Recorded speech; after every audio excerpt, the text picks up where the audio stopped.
Bihari. Jaya Radha Madhava Kunja Bihari. Madhava Kunja Bihari.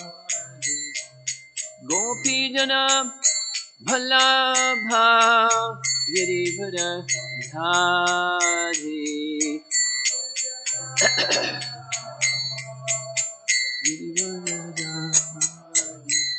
Gopi Jana Bhalabha Girivara Dhari.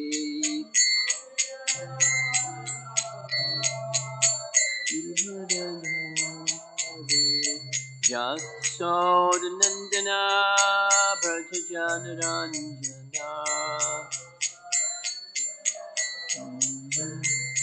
Jasodhanandana Brajajanaranja.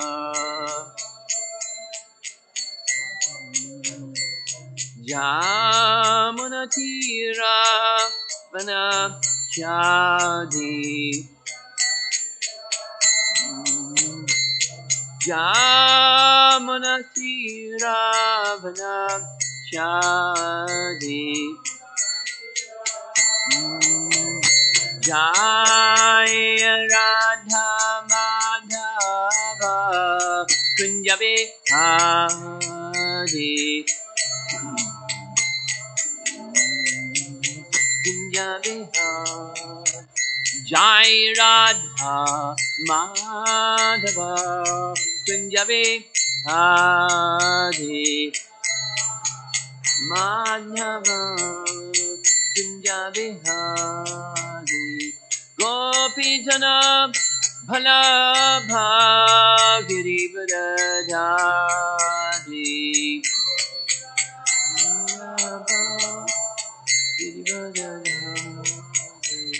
Gopi Jana Bhalabha Girivara Dhari.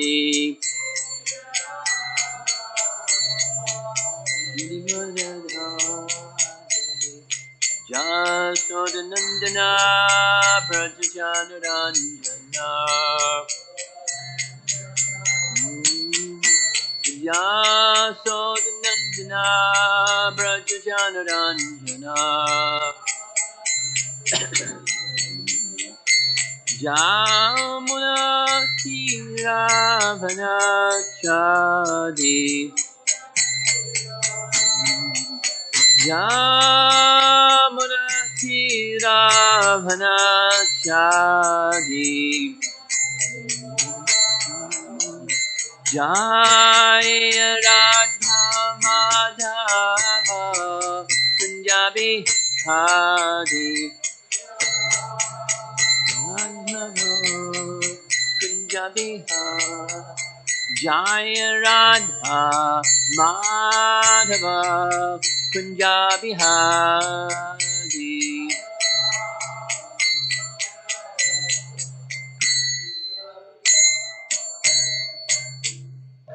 Jaya Vishnupad Paramahamsa Pariyajagacharya Askacharya Sri Srimad Bhagavatam Sri Bhaktivedanta Swami Srila Prabhupada Ki Ananta Koti Vaishnavrinda Ki Grantaraj Srimad Bhagavatam Ki Gaura Premanandi.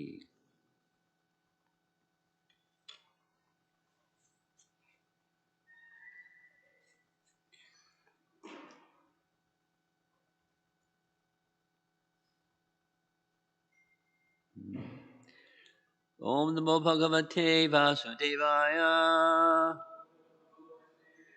Om Namo Bhagavate Vasudevaya. Om Namo Bhagavate Vasudevaya. Reading this morning 2 verses. Canto 10, chapter 71.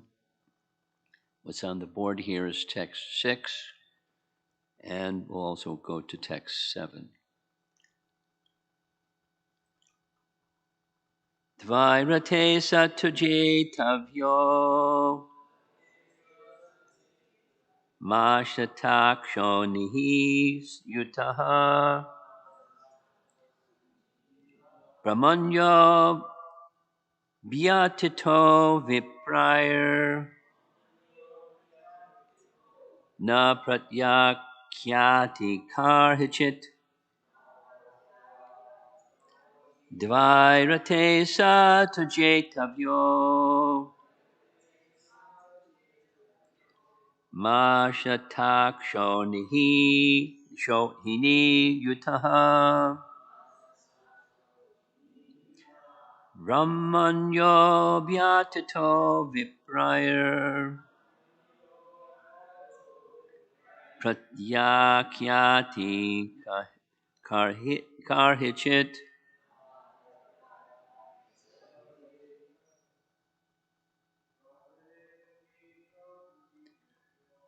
Dvairate Satujetavyo.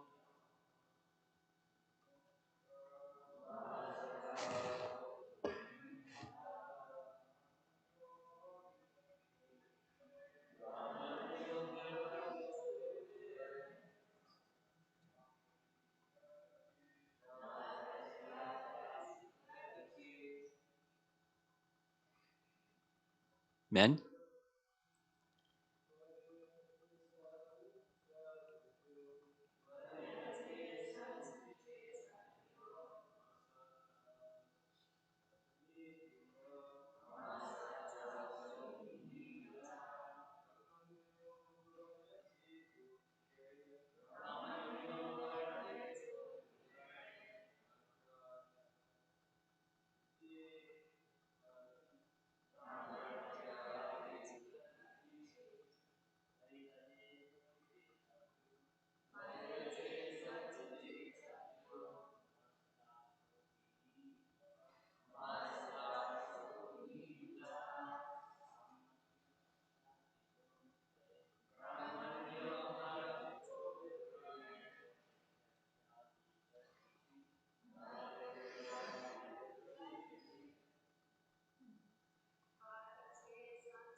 Dvairate,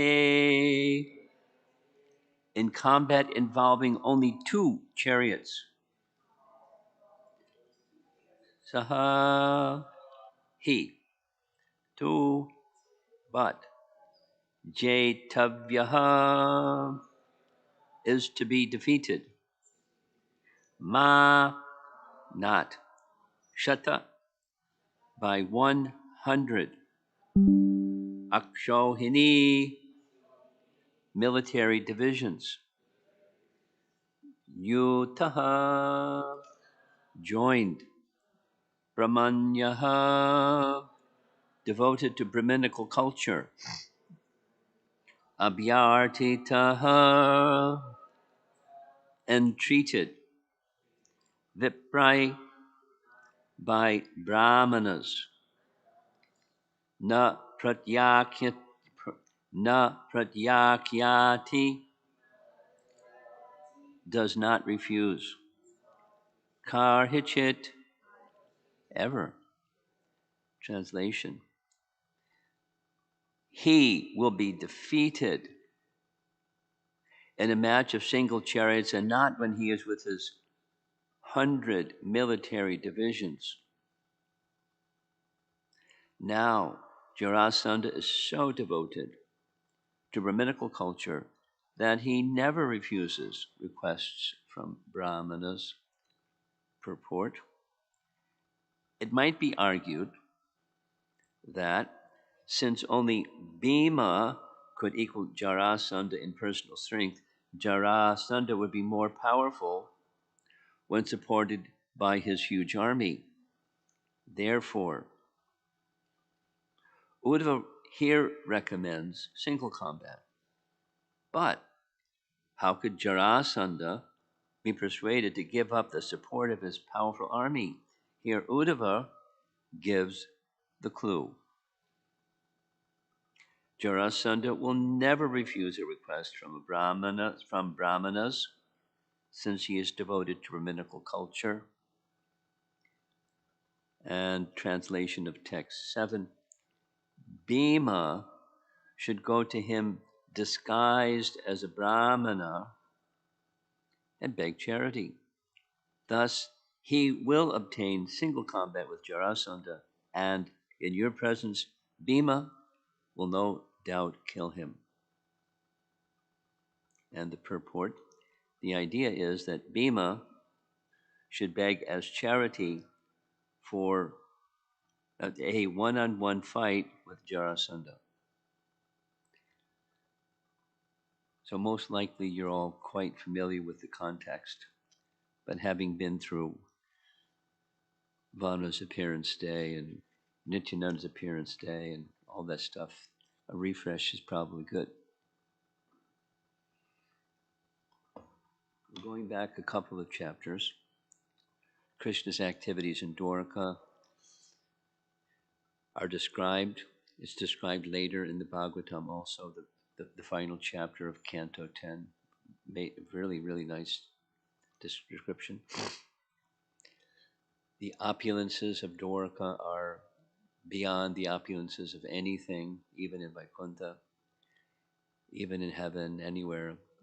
And Krishna was with his associates, eternal associates, enjoying his eternal pastimes. And towards the end of that chapter, two things happened. A messenger came in the midst of the assembly in Dwarka. The messenger received the message from the messenger sent by many kings. Help! Jarasandha has imprisoned us, and we're your devotees, and we can't get out of prison. Help!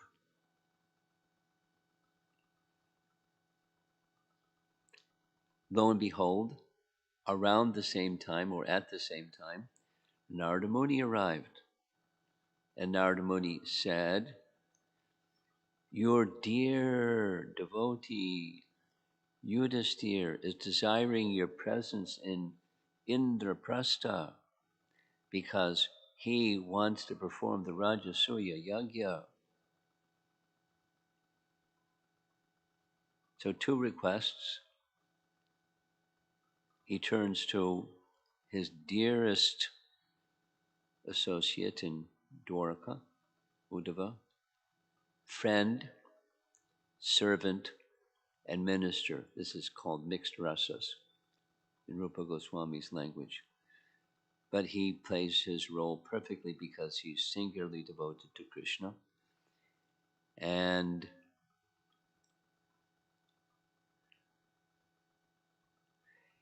he's going to offer some advice because Krishna's asked him. And his advice is very good. Yudhisthira's request, very good.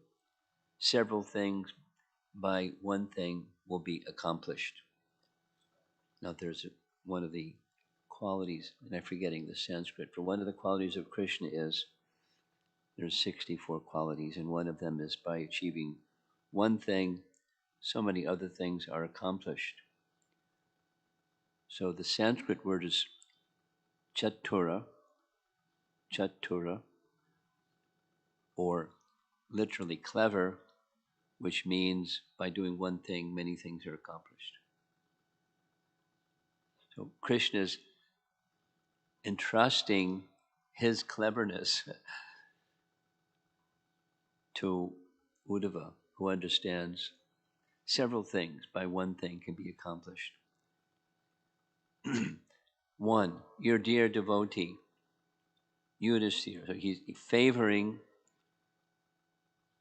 Krishna is asking what to do. So he do the Rajasuya Yajna because the fame of Yudhisthira will be spread. The world will be given a ruler that's virtuous, and your devotees will feel protected by you through Yudhisthira. So it's a win-win-win. Chatura. Cleverness. One thing accomplishes several things. And simultaneously, the Rajasuya Yajna by rule means, or it's a necessity for one who wants to do that, that all other kings in the world have to accept sovereignty. Otherwise, you can't do the Rajasuya Yajna.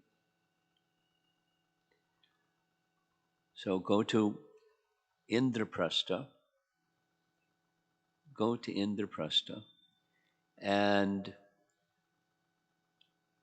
give your association to Yudhisthira, support the Rajasuya Yajna with his military strength and the other 4 brothers. They will subdue all kings except one. And that one who cannot be subdued by anyone is Jarasandha. He's this other guy that has put so many kings in prison because he's mean and powerful. And there's only one person who can defeat Jarasandha, and that's Bhima. However, if there's an attempt from Bhima and the armies of the Pandavas to go confront Jarasandha with his Shata Akshohini, 100 Akshohini divisions of soldiers. You know the numbers. The numbers are really, really big. One Akshohini division means so many this and that and the other things and the other things. And he's got 100 of them. And you go to have combat with him, and he's not going to stand on the battlefield alone. He'll be with his 100 Akshohini divisions. And many people will unnecessarily be killed. So don't confront him that way. Confront him a different way. What's the different way? He's a demon. He despises you. He despises your devotees. And he'll fight to the end. However, if there's single combat, one chariot against another chariot, one fighter against another fighter, that's the best plan. But how to do that? Why is he going to give up his armies when 100 Akshohini divisions? That's powerful. Why is he going to give up that power? And the answer is, although he's a demon and he despises you, Krishna, and your devotees, the Pandavas, there's one redeeming quality, one of the things that gives him strength. What's that one thing that gives him strength? He's very devoted to Brahmanas. Just yesterday evening, one of the classes I gave was to a group of devotees on verses from Bhagavad Gita chapter 13, verses 8 through 12. Really nice section of Bhagavad Gita. And in those 8 through 12, it's the way it's described by Baladev Vidyabhusan is the process of knowledge. The process of knowledge leads to the goal of knowledge, or liberation, or perfect devotion to Krishna. So, in answer to the question, Jnanam and Gyayam, the process of knowledge and the object of knowledge, Krishna starts with describing 20 qualities. They're qualities, but he's calling these qualities the process of knowledge, because without qualities you can't get knowledge. And Jarasandha is an example. And of those 20 qualities, the first two, who knows what the first two are? Amanitvam Badambitvam, right?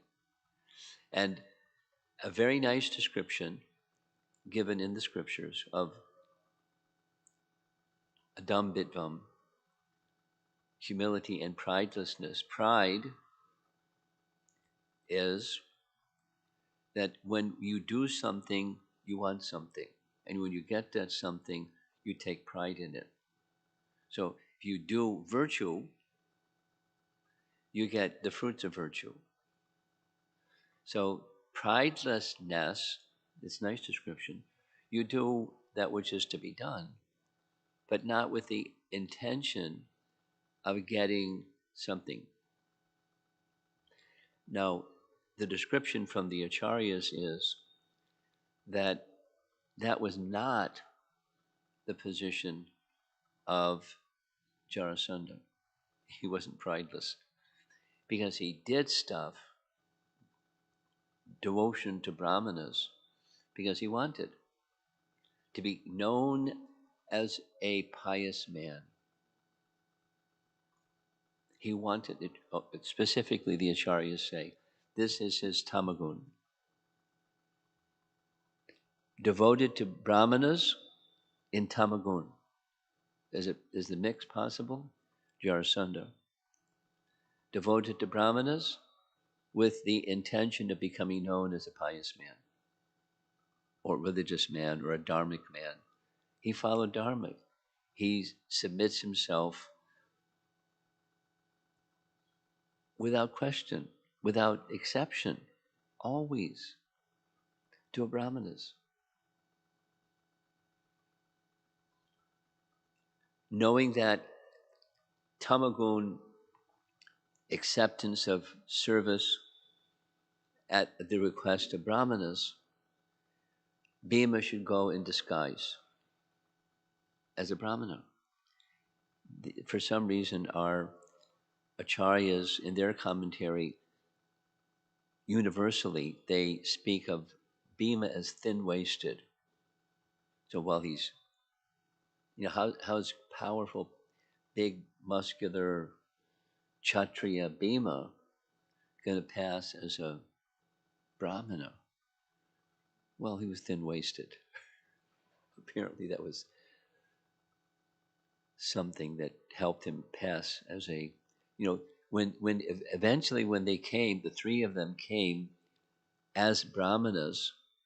Three means, so Krishna went to he did what Uddhava said. He went to Indraprastha. That's what this chapter is titled. He went to Indraprastha. He was received very wonderfully, and for some time, for some months, some other things happened while he was there. But the plan was that the military strength of the Pandavas went to throughout the land, defeating other kings to gather the gifts that had been given to Yudhisthira in submission to his becoming the emperor amongst kings. The kings gave tribute. And the Pandavas had this plan. They didn't want to relinquish the tribute that had been given, necessary for the yajna, wasted on a big war with Jarasandha. Because waging war costs money. So they wanted to do that. So they all agreed on, when Krishna revealed Uddhava's plan, it's a good plan. So when the three, you know the story, but when the three went as brahmanas, disguised as brahmanas, Jarasandha didn't figure it out right away. I mean, that's a little surprising, but because who doesn't recognize Krishna? But he didn't recognize Krishna as a when disguised as a brahmana, and powerful Bhima, big, strong, muscular Bhima. Couldn't recognize him as a Kshatriya. But anyway, he was flattering them. I learned this vocabulary word from Bhaktisiddhanta Saraswati Thakur. In case you want to expand your vocabulary, read his writings and have a dictionary with you. And then you'll learn vocabulary words that you're not familiar with. So one of those vocabulary words that I learned recently is sycophant. Not P, not psycho, but S. Sycophant means one who flatters people purposefully to get some favor from them. Sycophant. So Bhaktisiddhanta's description as a guru is not a sycophant. He doesn't go to wealthy followers and flatter them for the purpose of gaining some favor from them. That's not guru.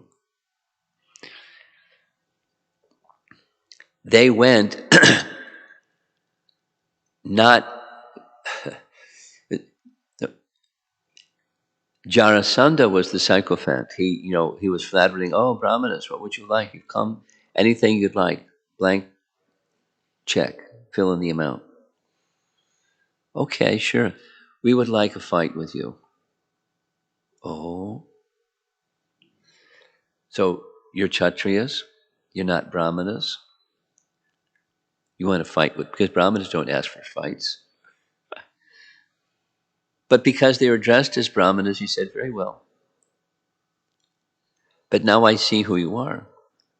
And Krishna's a coward. I don't want to fight him. He ran from the battlefield.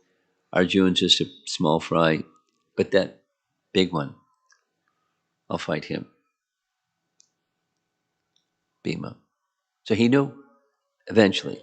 But initially, he was a Tamagun fellow. He was powerful, and with that power, he had some material savvy, but he didn't put two and two together properly to understand who they were. And even when he understood who they were, he's ready because they're dressed as brahmanas. So that was the plan. Send Bhima dressed as a brahmana, request battle, single one-to-one combat, and the commentary says, because the strength of Jarasandha is so great, Bhima alone could not defeat him. But Krishna, in your presence, he will defeat him. And sure enough, the battle went for days and days and days, and neither was victorious till Krishna gave the cue or clue how to defeat him. And sure enough, he was defeated. Not exactly by hand-to-hand combat or club-to-club combat or that kind of combat, but by the cleverness of Krishna. Rip him in half, because he's Jarasandha. And it worked. Jarasandha was finished. And because Jarasandha was finished, it was then legitimate, finish that part, and then the Rajasuya Yagya could proceed, because all the kings in the world had been either defeated or submitted.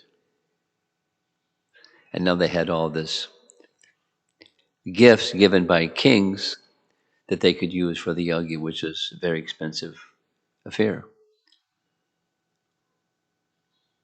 So that covers our 2 verses for this morning. We'll see what happens tomorrow morning.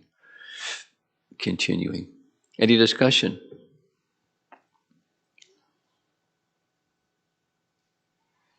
Yes. Hare Krishna. You're on. It's on. It's on. If we know already Bhima is the one who is going to Say it again slower. if is Bhima is the one who is going to defeat. I can't follow. Speak up. The microphone works. It's not the If microphone's problem. Your voice has to be projected. if Can you hear Bhima is me going to okay? defeat, why did Arjuna also went? Why did Krishna took Arjuna also with him? Why did Krishna do what? Why did Krishna took Arjuna with him? Because why?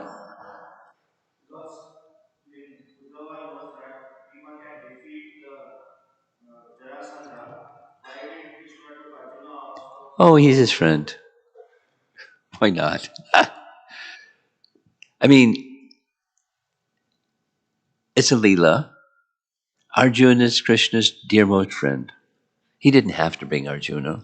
He could have just sent Bhima disguised as a Brahmana. But, they went together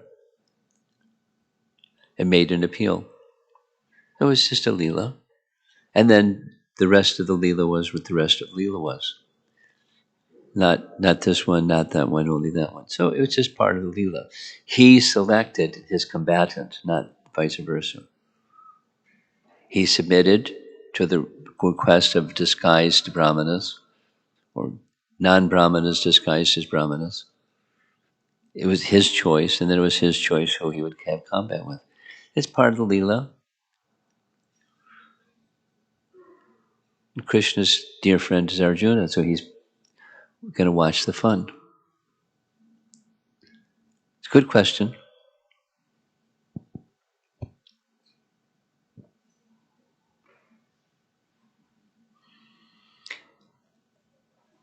Another question over here.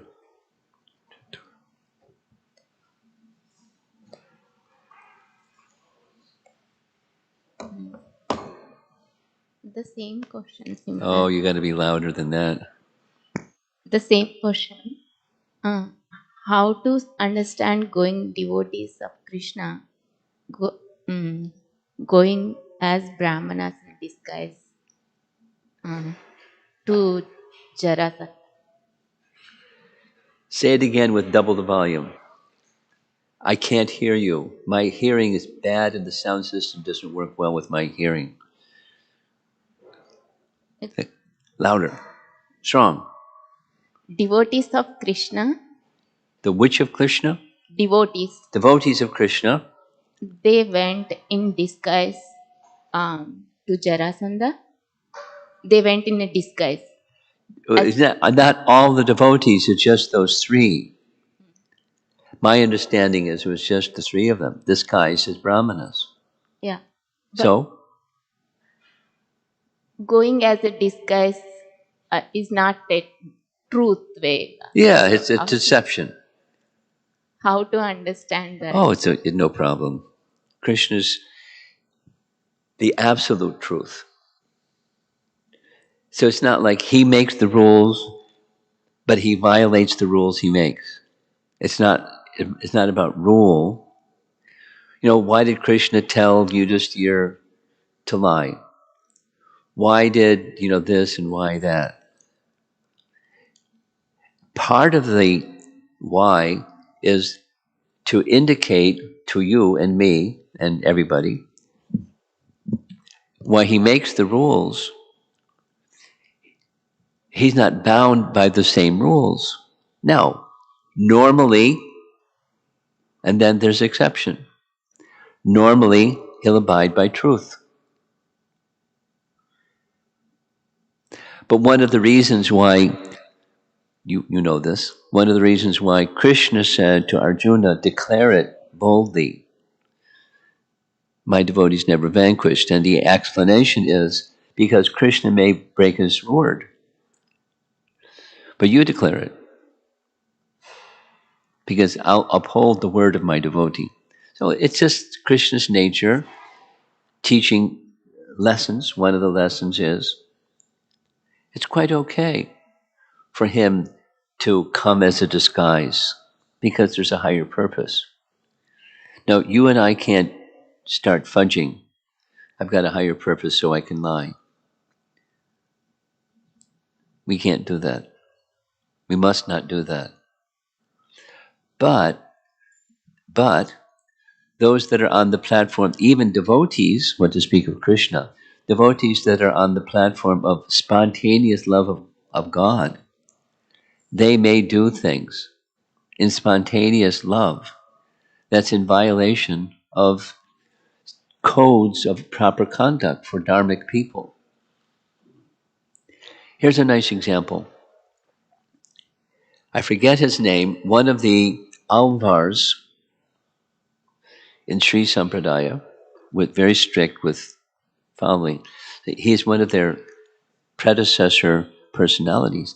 When he went to Sri Rangam, he saw the deity was without a proper temple. So he went and requested people to give some donation for building a proper temple for Ranganath. And they didn't. So what did he do? You know what he did? You know what he did, right? He had 4 men that each had mystic powers, and they used those mystic powers to rob people.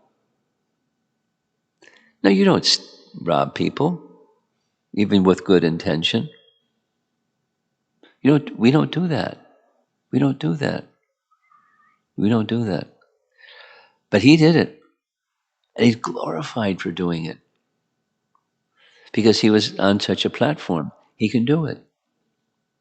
And it's not sinful. Now,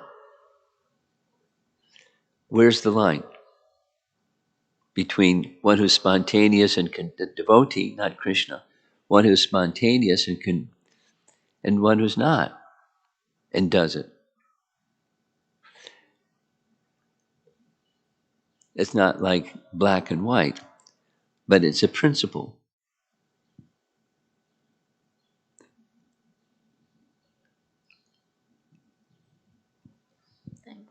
Is that okay? You have another one. Yeah. Question 2. Yes. How to grow oneself from expecting or thinking about results of activity. Help. You hear what she said? Like, Do it again. yes, You're trying hard. I'm just like a useless fellow. So be kind on me. Go ahead. you said pridelessness. Jarasandha is prideful. Jarasandha is Pride. prideful, yes. Oh yeah. He is expecting something out of by giving charity. Yes. So then, actually, generally the tendency is there, expecting something out of doing activity. Yes, most of us are conditioned souls. So how to grow from that place? Here's a lesson from Bhagavad Gita, chapter 13, text 8 through 12. Very simple. By this one quality, the other 19 will follow. What's the one quality? Maichananya yogena bhaktir avyabhicharani. You're familiar, correct? No? Avyabhichari means undivided or can't be stopped by anything. What can't be stopped? Mayi, unto me, cha, ananya bhakti, undivided devotion. Avyabhicharani, can't be stopped by anything. That's the one quality. If you can move towards that one quality, these other qualities are taken care of. Or as I was saying yesterday, the horse pulls the cart. The cart's the 19, and the horse is the 1. So that's our focus, undivided devotion that can't be checked by anything. Mayi unto Krishna. And until you get there, there's going to be a mix. And that's also there in the commentary by Yaracharya, by Baladev's commentary. Sometimes there's a mix. Most of the time there's a mix, but there's unmixed. And until, it's a detail, but until one becomes unmixed, then there's some influence of Gyan in with Bhakti. So Gyan, Mishra Bhakti. So I should be prideless. I know I should be prideless. But it's, I know it, but I'm not prideless. And the unmixed is Mai Chananya Yogena Cha. Mai Cha. He points to, Baladev points to that word Cha, means and. So there's mixed and there's unmixed. So there's an answer to your question, that the one quality can bring you to the point of pridelessness and all the other desirable things.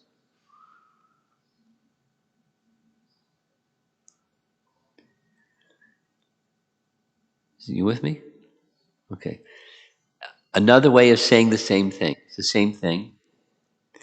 It's in Chaitanya Charitamrita, where Krishnadas Kaviraj is giving a definition of faith. And the definition that he gives is, by achieving one thing, all other desirable things are accomplished, and I have confidence in that. Shraddha Shabde Vishvas Kahi Sudrita Nishchaya. That's the Bengali.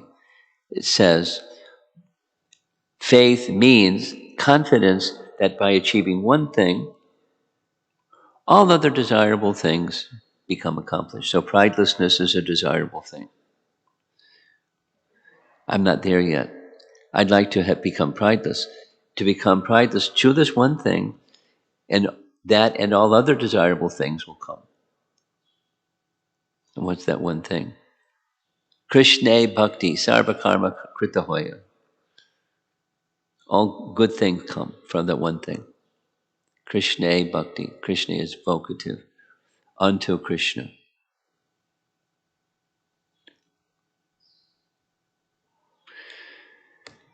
Until then, it's mixed.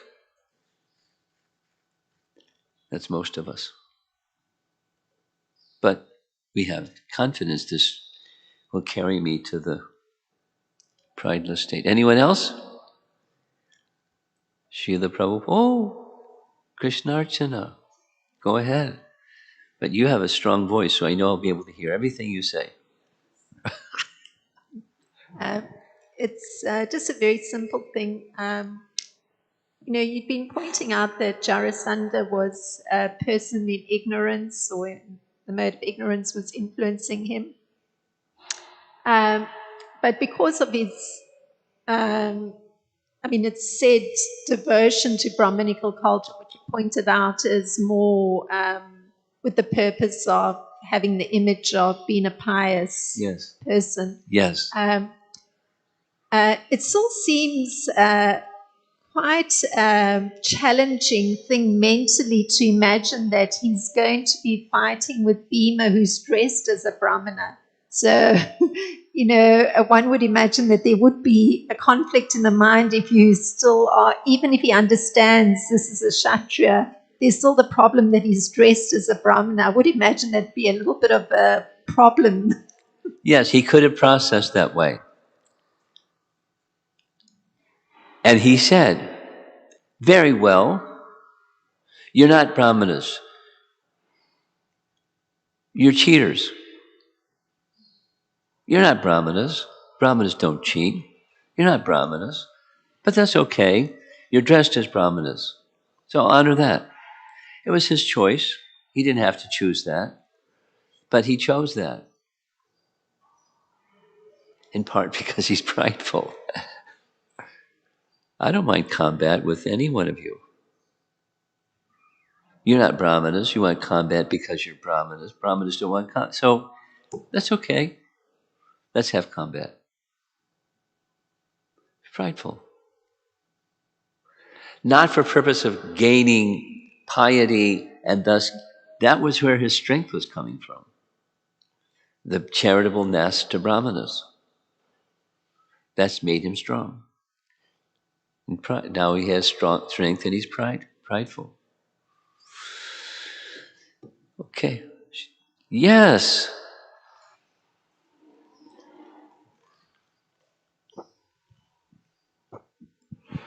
Thank you, Maharaj, for the class and everything. Speak clearly.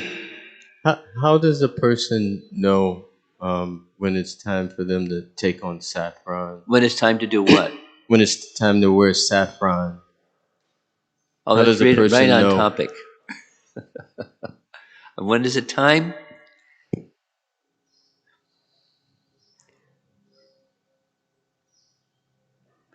You want to answer that question?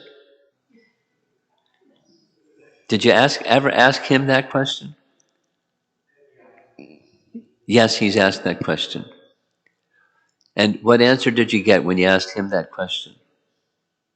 I think if I hardly remember, but I don't want to say it like in front of everybody. Do the best. Do your best. But you decide that you don't want to have engage in sense gratification. And there, it is not want to, but there's some consistency.